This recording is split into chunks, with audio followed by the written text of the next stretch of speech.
Hello, my dear friends! Welcome to Serious English. My name is Antonia Armarker, and today we're going to talk about modal verbs.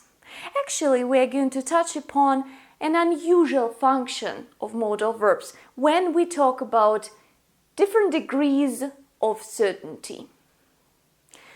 For example, when we are 100% sure that something is true, we are positive, or when we are not that sure that it is true, so we think it's possible. And number 3, when we are 100% sure that it is not true. So, here we're going to deal with several modal verbs, including must, may, and can't. They symbolize these 3 positions.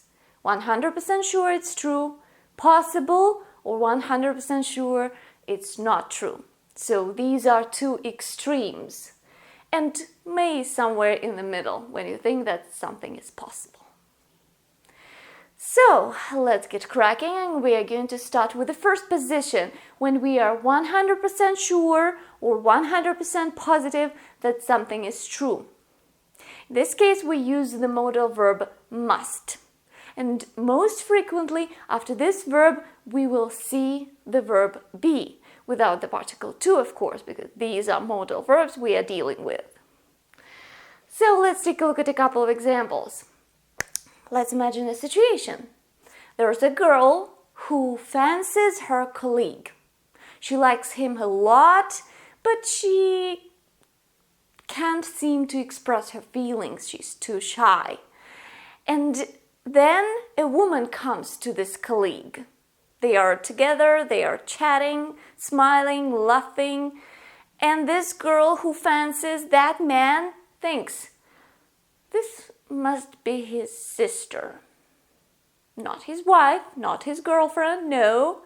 She wants to be sure that this is his sister because she doesn't want him to be married or in a relationship. She wants to be with him. So she makes herself feel sure that this is his sister, and she thinks or says to somebody, this must be his sister, right? 2 more examples. You must be right. Very simple. I'm sure that you are right. And I say, you must be right. It must be true. Once again, I'm positive that something is true, and I say, it must be true. Now we continue and move on to the second position when we think that something is possible. In this case, we use may, might, or could. Can is also possible. So actually we have 4 variants here, and they are all more or less the same. This could be his sister.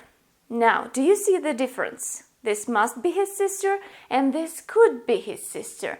Actually, she's not so sure now. For example, she sees these 2 people kissing on the cheek, or probably not, hugging, and she's not that sure anymore. So she said, this could be his sister.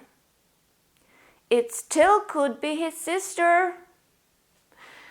So we can say this may be his sister, this might be his sister, this can be his sister.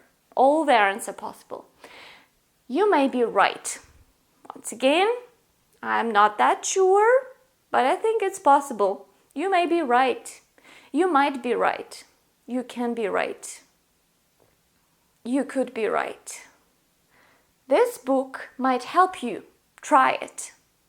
So I suggest reading this book, but I can't be sure whether it's going to help you or not.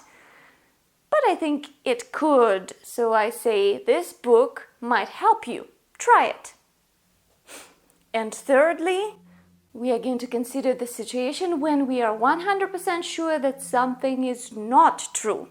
In this case, as I have already pointed out, we are going to use the modal verb can in the negative form, so can't. This can't be his sister. So now she's sure that this girl is not his sister. They are kissing, they are French kissing.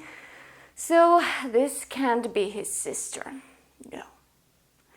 I'm sure that she's not his sister. This can't be a very expensive dress. It looks rather cheap. Once again, you are sure that the dress costs not that much money. So, because it looks raggedy, doesn't look very well. For example, you can also say, this dress can't be very expensive. It looks rather cheap. We are sure that something is not true. Now we're going to take a look at two very interesting constructions in which these modal verbs in these meanings can be used. Let's take a look. The first formula I wanted to take a look at is when we deal with a continuous action. So when we think that something is true or not, or something is possible, and it is a continuous action. So we use a modal verb, must, may, might, could, can't, then the verb be, and the full verb with the ending ing. This part of the formula does look like present continuous formula, right?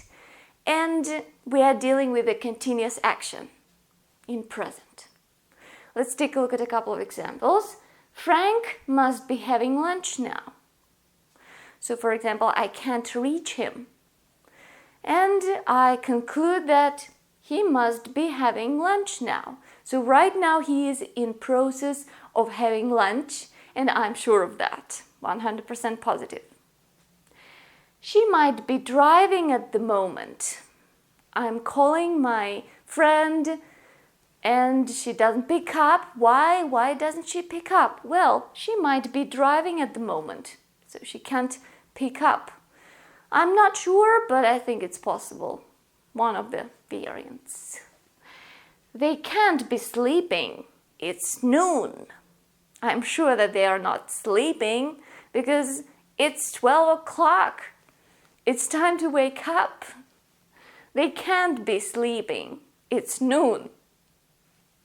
So once again, a modal verb plus present continuous, but notice that we use be in its initial form, and we have a continuous action, and we express a degree of certainty. The second formula is used when we talk about past events. In the past. Here we use a modal verb, then the auxiliary verb have, and the full verb with the ending ed, or in its third form if it's an irregular verb. Does this formula ring any bell? It looks like present perfect, right? However, the verb have, once again, is in its initial form. So, a modal verb plus a perfect infinitive. That's the formula. And we use it to talk about things, to talk about different degrees of certainty, connected with some past events. Mike must have left his keys in the car. So he doesn't have his keys right now, he can't find them, and I'm almost sure that he left them in his car. That's why I say Mike must have left his keys in the car. It happened before, in the past. Now he doesn't have his keys. They could have forgotten about the party. Let's imagine a situation that we are at a party and we are waiting for our friends who don't show up. We are surprised, what's wrong? And then we realize they could have forgotten about the party. Probably they forgot about it, and that's why they didn't show up. And now take a look at the examples I found in TV shows.